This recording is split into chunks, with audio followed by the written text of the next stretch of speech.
As you can see, these stairs, the treads had been replaced when probably they flipped my house because my house was a flip.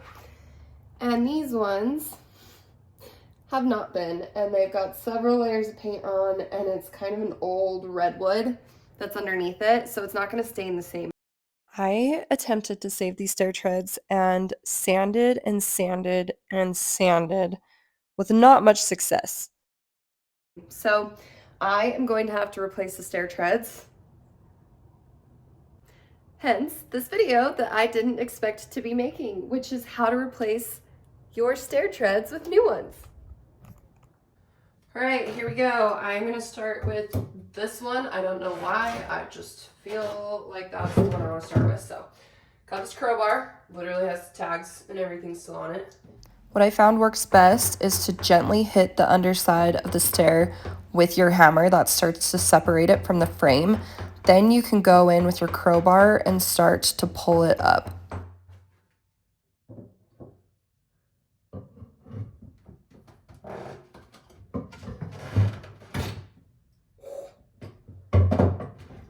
Two pieces of wood. Nice. Okay, so these aren't even the same piece of wood.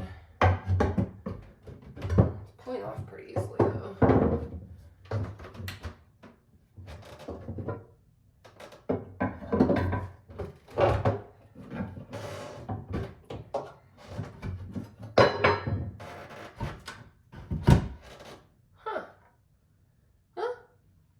That actually wasn't too bad.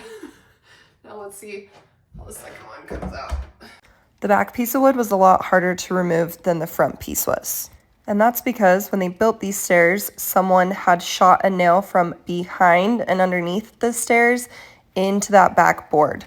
I had to be careful to keep working on each side to be pulling it out from that nail that was securing it from the back on both sides so that I didn't destroy the stair riser board.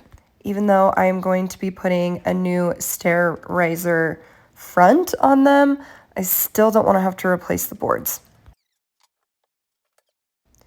After you get the hang of one, it's much easier to do the rest of them. This bottom stair actually removed all in one piece, so I did have to pull it away once again from behind the stairs with the nails that were secured through it. And then once I got the stair pulled off, I went through and removed all of the remaining nails that were still sticking out. I'd also recommend having your shop vac on hand just because there's a lot of dirt, a lot of scary, creepy, crawly things that build over years and years of your stairs being there.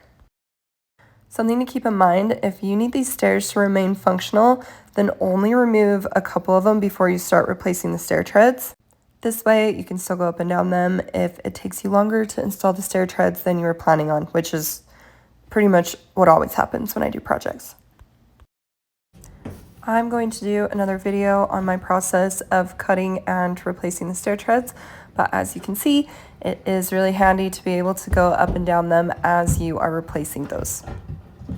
It does take a little elbow grease to get them out, but it was a lot easier than I thought it was going to be to replace the treads, and voila, they're done.